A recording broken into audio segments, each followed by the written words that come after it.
Disciplina Estágio Supervisionado 3, aula de encerramento.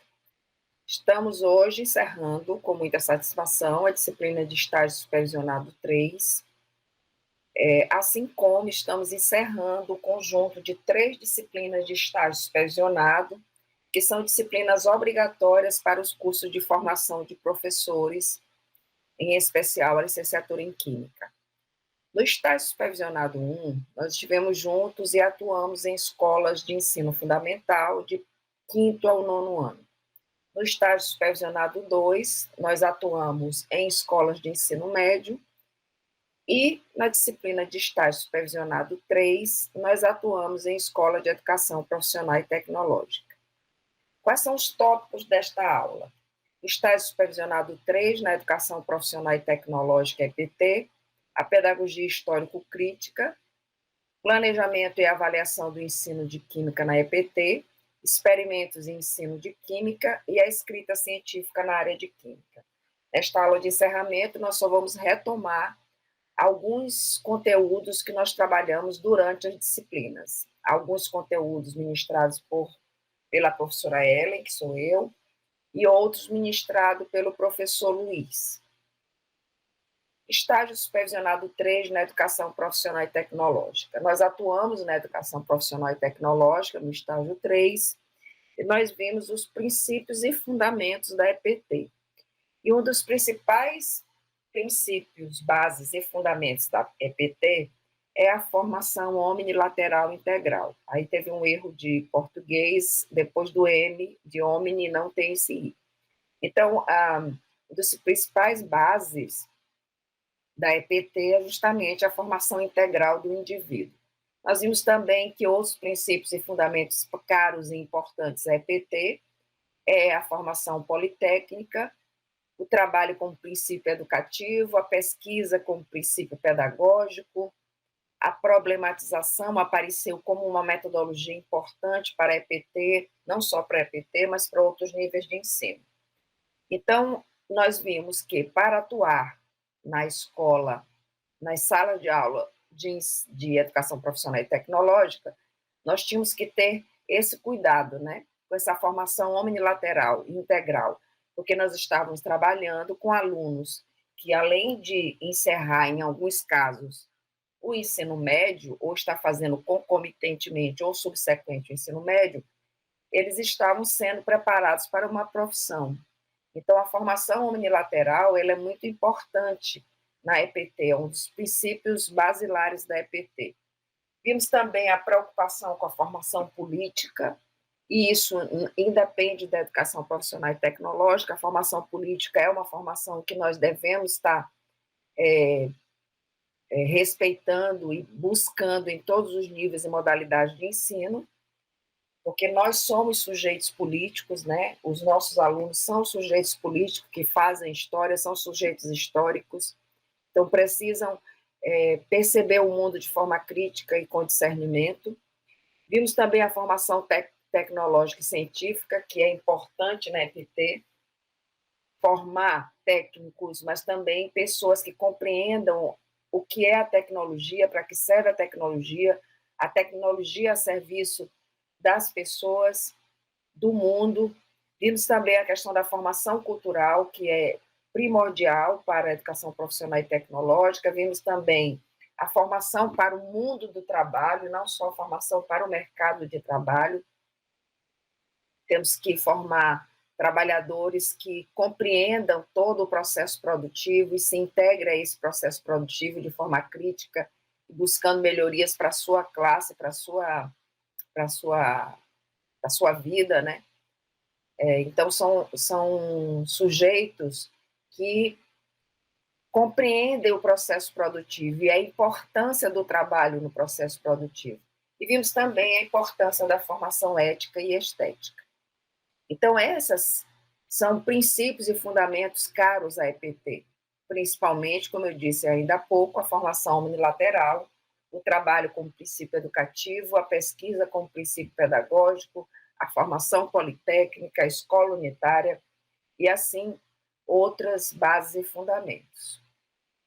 A pedagogia histórico-crítica, ela aparece na educação profissional tecnológica, na verdade, ela aparece para a educação brasileira como uma alternativa de uma teoria pedagógica capaz de dar conta da formação omnilateral do indivíduo. Então, a pedagogia histórico-crítica que nós vimos foi uma pedagogia, uma teoria pedagógica pensada, articulada, elaborada, principalmente pelo professor Demerval Saviani, em que ele trabalha os 5 passos da pedagogia histórico-crítica. E também o pano de fundo da pedagogia histórico-crítica é justamente pensar um indivíduo, formar um indivíduo integralmente. Então, por isso que ela se coaduna tanto com a EPT. Porque a EPT ela tem o trabalho como instrumento de transformação, a ciência para o desenvolvimento da sociedade, a tecnologia como soluções práticas para problemas cotidianos e a cultura como reconhecimento da cultura, reflexão sobre a sociedade.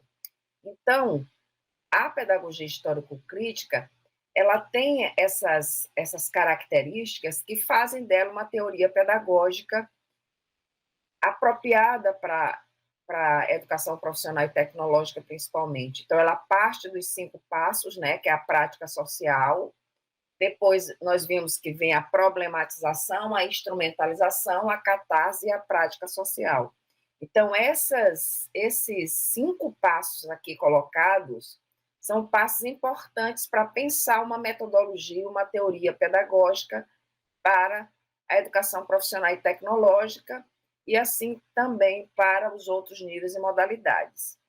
Então, nós partimos de uma prática social inicial, em que os alunos já sabem sobre o tema a ser trabalhado e que gostariam de saber. Então, na síncrese, nesse momento, predomina o empírico e o senso comum. Aí nós temos a teoria, que é justamente a preparação todinha que o professor vai realizar para chegar a essa teoria, que são esses 5 passos, e nós temos a prática social final, que é a manifestação de uma nova atitude em relação ao conteúdo aprendido e das propostas de ação. Ou seja, o aluno ele passa a ter uma nova atitude que iniciou com o senso comum, que era onde predominava o conhecimento empírico, e agora, na prática social final, predomina o conhecimento científico, tendo como base, né, o senso comum, tendo como base o que ele já conhecia. Então, digamos que é a materialização, a sistematização de uma teoria, né? Então, na síntese, predomina o histórico, o concreto pensado, a percepção das plurideterminações. Então, ou seja, o aluno ele sai da aparência para a essência do conhecimento. Ele sai de um lugar de saber de forma empírica e de senso comum para um lugar de um pensamento sistematizado cientificamente, um concreto pensado, ou seja, a sua realidade pensada à luz da teoria. Vimos também nessa disciplina a questão do planejamento e avaliação do ensino na EPT. Nós falamos sobre a variação de estratégias, que responde também pela necessidade de respeitar os ritmos diferentes de aprendizagem de cada aprendiz, sendo que nem todos aprendem do mesmo modo, no mesmo ritmo e ao mesmo tempo. Então, planejar e avaliar no ensino de química para EPT, assim como qualquer outro nível, requer que você tenha essa noção de que não há uma homogeneidade no ponto de vista do conhecimento, que você tem que pensar estratégias e metodologias diferenciadas para alcançar todos os alunos. Vimos também que a avaliação dos processos de ensino de aprendizagem em toda disciplina merece um cuidado especial, uma vez que se constitui de uma série de passos que devem resultar no alcance de um objetivo comum para os professores e estudantes, que é a aprendizagem. Então, nós tivemos aulas e textos e vídeos em que nós pensamos a avaliação de uma forma emancipatória, a avaliação como ato amoroso, como disse Cipriano Lucchesi, porque o produto final de todo o processo de ensino-aprendizagem é a aprendizagem dos alunos. Nós queremos que todos os alunos tenham sucesso na aprendizagem. Então, em se tratando de avaliação no ensino de química, além da variedade de estratégias avaliativas, como provas, trabalho, participação em aula, o professor pode contar com atividades práticas experimentais em constante processo de avaliação. Então, a avaliação, não só para o ensino de química na EPT, mas na educação escolar, a avaliação ela tem que ser pensada como um processo de diagnóstico, de melhoria, de retomada, de replanejamento das ações. Então, o planejamento ele tem esse caráter cíclico, né? Planejar, desenvolver e avaliar. Esse é o caráter cíclico da avaliação e do planejamento. Então, em se tratando da avaliação no ensino de química, de acordo com Bedin, é preciso romper uma cultura de educação química extremamente teórica, com leitura de livro de texto, muitas vezes desconsiderados, e resolução de exercícios, ou seja, é preciso romper com esse verdadeiro ensino tradicional. Então, o ensino de química, com o ensino de qualquer outra disciplina, se apropria, se fundamenta e se embasa nas relações dialógicas para colaborar com a aprendizagem, construindo uma constituição avaliativa integral. Dessa palavrinha aqui, essas duas palavrinhas, relações dialógicas, é algo importante e primordial para o processo ensino-aprendizagem. Então, é preciso preparar, acompanhar, revisar, planejar, preparar, acompanhar e revisar. O planejamento e avaliação e prática pedagógica, elas têm que andar juntos, né? É preciso pensar na totalidade do processo de ensino-aprendizagem, mais uma vez, para tornar sujeitos autônomos, críticos e competentes na sociedade. A questão dos experimentos de ensino da química, que foi trabalhado pelo professor Luiz, qual é importante, o que a gente pode trazer de importante sobre experimentos? Primeiro, que ele problematiza o processo de ensino-aprendizagem. O experimento ele faz com que o aluno problematize a teoria, né? E aprenda com mais facilidade. Ele contribui para o desenvolvimento cognitivo, porque o aluno ele não fica só esperando, ele tem que atuar junto ao conhecimento, ao novo conhecimento. Ele respeita o aluno como sujeito do conhecimento, porque o aluno vai participar de toda a ação. Ele desperta, portanto, o espírito crítico e criativo do aluno. Ele facilita o trabalho do professor, porque ele divide a atividade com o aluno. É muito mais fácil do que trabalhar só com a abstração. O experimento é um momento de concreticidade da teoria, e é importante para que o conhecimento fique realmente apreendido. E traz a química para o cotidiano e, consequentemente, o aluno apreende com mais eficiência. Então, vocês devem ter visto com o professor Luiz a importância dos experimentos para o ensino de química.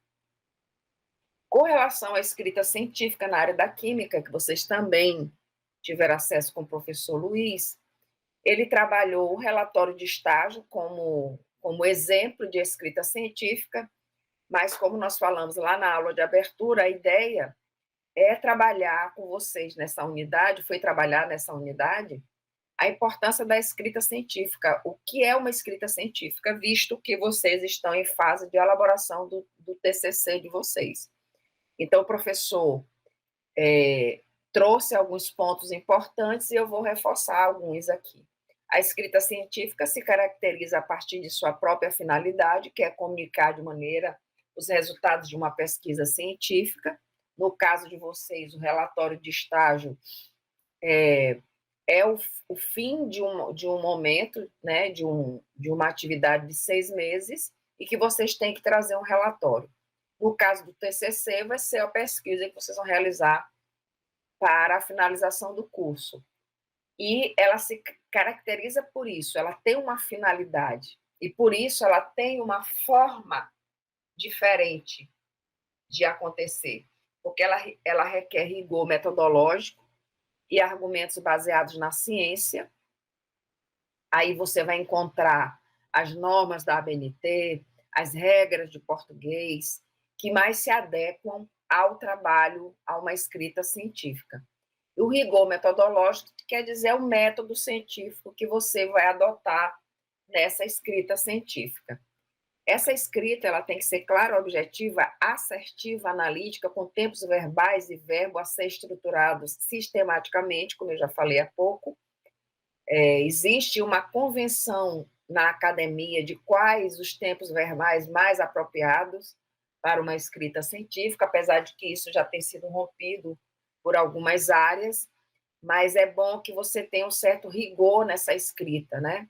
Que ela seja clara, porque a escrita científica ela tem que ser lida e absorvida e entendida pela população, então ela tem que ser clara, objetiva, ela é assertiva, porque ela tem que ter um objetivo a ser comunicado, né? Analítica, porque ela requer análises, né? E tempos verbais, estrutura que é convencionado pela academia. Apesar de ser um conteúdo formal, a escrita científica precisa ser acessível e, de certa forma, utilizar uma linguagem simples e de fácil compreensão. Ela é metódica? É. Ela precisa de tempos verbais também, mas ela precisa ser entendida pelo público. Então, por isso que ela precisa ser acessível. Qualquer comunicação, ela tem que ser acessível, porque ela deixa de ser comunicação quando as pessoas não compreendem aquilo que você quer comunicar. Então, não importa qual é o tipo de trabalho ou formato da pesquisa, se é um artigo científico, um livro, ou até um projeto de pesquisa. Tenha sempre em vista que a ciência é algo que se produz de maneira sistematizada, a partir de um método científico e que seja uma produção objetiva. Então, isso é importante quando vocês estiverem pensando, finalizando o relatório e o TCC de vocês. Para considerações finais, como reflexão sobre as práticas pedagógicas das instituições escolares, o estágio não se faz por si. Envolve todas as disciplinas do curso de formação, constituindo um verdadeiro e articulado projeto político-pedagógico de formação de professores, cuja marca é a de alavancar o estágio como pesquisa. Assim, o estágio prepara para um trabalho docente coletivo, uma vez que o ensino não é um assunto individual do professor, pois a tarefa escolar é resultado das ações coletivas dos professores das práticas institucionais situadas em contextos sociais, históricos e culturais. Os lugares da prática educativa, as escolas e outras instâncias existentes num tempo e num espaço são campo de atuação de professores, os já formados e em formação. O conhecimento e a interpretação desse real existente serão o ponto de partida dos cursos de formação, uma vez que se trata de possibilitar aos futuros professores as condições e saberes necessários para a sua atuação profissional. São 2 trechos de um texto da Selma Garrido, e que ela vem fazendo essa análise, essa reflexão sobre a importância do estágio supervisionado para a formação do futuro docente. Então, aqui nós finalizamos a disciplina de estágio 3. Eu desejo sucesso a todos vocês, e aqui algumas referências.